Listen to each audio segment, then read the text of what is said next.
Hello again.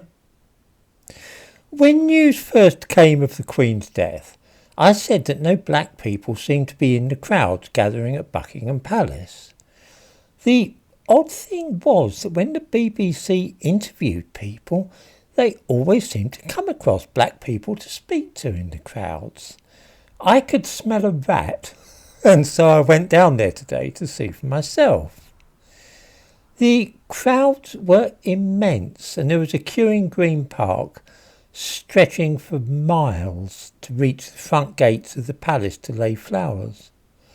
The time spent in this queue was estimated to be 2 hours at midday today. The thumbnail to this video showed a small section of this queue. It was entirely composed of white people, with a very small scattering of Sikhs and other Indians. Not a single black person, and not a single person who was obviously Muslim. When I say not a single black person, I mean literally that. Not just one or two out of the 10,000 or so people. Literally not one. There were many white families. People wanted to go to the front of the palace to show their respects. They brought their children with them.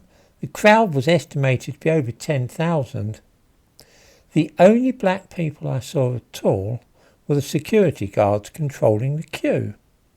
In other words, people who were actually being paid to be there. More than 13% of the population of London is black. Another 20%, probably more, identify as Asian. In other words, over a third of the people living in London are black and Asian, but those mourning the death of the Queen were 98 or 99% white. I saw this with my very own eyes. I don't like to be cynical, but I rather suspect that the BBC brought black people with them for their interviews. I know that some black people have complained about white events like Glastonbury and so on, but why was the crowd at Buckingham Palace so white? My suspicion is that black people and Muslims do not feel any loyalty at all to the Crown, and that they believe that they are separate communities, with their own customs and traditions quite separate from Britain. This is one possible explanation. Can any viewers come up with another?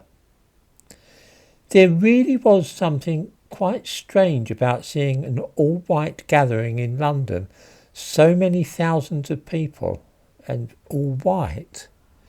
Often when you're in the street in London and hear white people speaking, they're talking in a foreign language, Polish or Romanian, say. But that wasn't the case in the queue at Buckingham Palace. I stood for a while by the barrier listening to people passing by. These were all white British people speaking English. I think that this is alarming, that the city should be split so sharply along racial, ethnic and national lines in this way. It's all very well people pretending that having a British passport makes somebody British, but at times such as this we can see just how ridiculous that idea is. The British mourn the death of their Queen, but for the black people, Muslims and foreigners in the capital, this means nothing at all by and large.